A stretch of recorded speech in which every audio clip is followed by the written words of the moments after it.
As you take in this seemingly innocuous piece of footage, just think for a second about the horrifying implications of these two monsters in the same room together, let alone Trump's odd show of hospitality to wanted war criminal Benjamin Netanyahu. It speaks volumes and destruction for millions upon millions of innocent people to see the world's most powerful nation fully support and cower to the actions of Netanyahu's government. But what else could we expect from these bloodthirsty maniacs?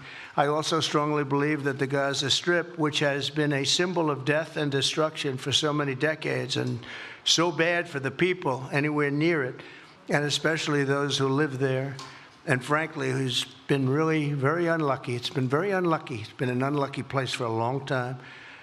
Being in its presence just has not been good, and it should not go through a process of rebuilding and occupation by the same people that have really stood there and fought for it and lived there and died there and lived a miserable existence there. Let's call this for what it is. The President of the United States is openly calling for all remaining Palestinian people to be removed from their ancestral homeland and deported to nearby countries by force, which is also known as ethnic cleansing and constitutes one of the most vile crimes against humanity that someone can commit, but we're sadly just getting started here. The only reason the Palestinians want to go back to Gaza is they have no alternative. It's right now a demolition site. This is just a demolition site. Virtually every building is down. They're living under fallen concrete that's very dangerous and very precarious.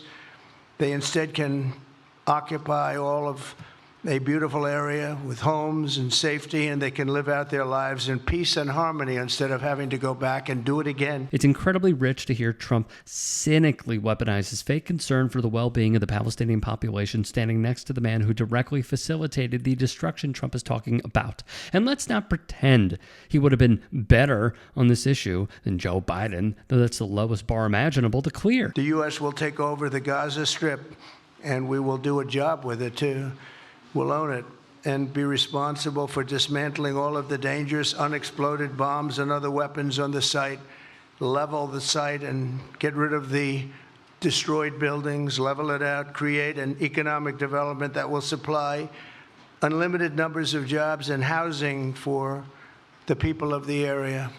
Do a real job, do something different. Just can't go back. If you go back, it's going to end up the same way it has for 100 years. If you are not unequivocally condemning this in the strongest way possible, then you are complicit in the untold amount of human suffering that will come all at the hands of geopolitical power and profit. In exchange for some good PR from the ceasefire deal, Netanyahu is gifting Trump and his inner circle first dibs to seize as much territory as they want to cash in on the ethnic cleansing campaign. And if you think that sounds far-fetched, recall this. Hey guys, quick break in the action. I have a new show coming out called The Rick Strom Show. It is going to be awesome. I'm interviewing musicians, athletes, producers, writers, journalists, authors, sports doctors. Go check it out at youtube.com/@TheRickStromShow. Also be sure to throw me a follow on Instagram, Threads, Blue Sky. It can all be found in the description box below. Thank you. How do we deal with the terror threat that is there so that it cannot be a threat to Israel or to Egypt, right? I think that both sides are spending a fortune on military. I think neither side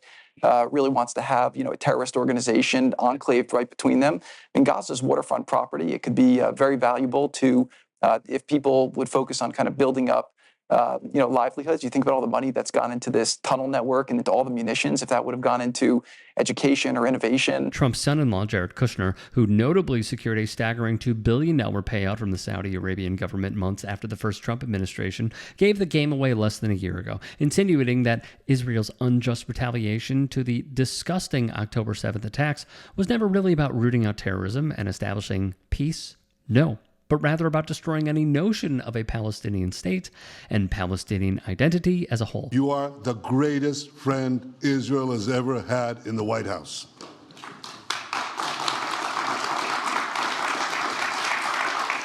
And that's why the people of Israel have such enormous respect for you. The demonic smirk on Trump's face says it all. They're proud of what they're doing and have no shame in showing it. You are talking tonight about the United States taking over a sovereign territory.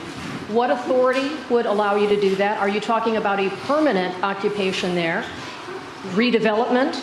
And Mr. Prime Minister, do you see this idea as a way to expand the boundaries of Israel and to have a longer peace, even though the Israeli people know how important that land is to you and your citizens, just as the space is inherited by the Palestinians as well? I do see a long-term ownership position, and I see it bringing great stability to that part of the Middle East and maybe the entire Middle East. Of course, our government's constant meddling in the Middle East has only brought stability in the region and not millions of lives lost, untold environmental destruction, and wasting billions upon billions of dollars when that money could have been invested into the American people. But this time we promise to bring peace to the region. If you legitimately think that's the objective of ethnically cleansing the Gaza Strip and occupied West Bank, we have a beautiful bridge to sell you. One, where exactly are you suggesting that they should go? And two, are you saying they should return after it's rebuilt? And if not, who do you envision living there? Credit where it's due. This is a fantastic question from CNN's Caitlin Collins that hits at the core goal of the ethnic cleansing campaign. I envision world people living there, the world's people. I think you'll make that into an international, unbelievable place. I think the potential in the Gaza Strip is unbelievable. And I think the entire world, representatives from all over the world will be there, and they'll live there. Palestinians also. Palestinians will live there. Many people will live there. And I don't want to be cute. I don't want to be a wise guy, but the Riviera of the Middle East, this could be something that could be so bad. This could be so magnificent. But more importantly than that is the people that have been absolutely destroyed that live there now can live in peace in a much better situation, because they're living in hell. And those people will now be able to live in peace. We'll make sure that it's done world class. It'll be wonderful for the people. Palestinians mostly we're talking about. Do not get any of this confused. Trump's comments about Palestinian civilians returning to Gaza is a sneaky tactic to distance himself from any and all future crimes against humanity committed during the process, because at the end of the day, he's going to give Bibi exactly what he wants, regardless of the consequences. How many people are you thinking about? All of them. I mean, we're talking about probably 1.7 million people, 1.7 million, maybe 1.8 million. But I think all of them, I think they'll be resettled in areas where they can live a beautiful life and not be worried about dying every day. I think they should get a good, fresh, beautiful piece of land, and we get some people to put up the money to build it and make it nice and make it habitable and enjoyable and make it a home. They don't want to leave, though. Palestinians say they don't want to leave. I don't know how they could want to stay. It's a demolition site. It's a pure demolition site. If we could find the right piece of land or numerous pieces of land and build them some really nice places. Just think for a second how you would feel if the leader of a foreign national is directly collaborating with the government responsible for the decades of death and destruction in your homeland, deciding for you to be forcibly removed from your home with no assurances of a return. Wouldn't that amount to forcibly displacing those people from Gaza? I don't think so. I think if they had the opportunity, they'd love it. If they had an alternative to Gaza, they have no alternative right now. I mean, they're there because they have no alternative.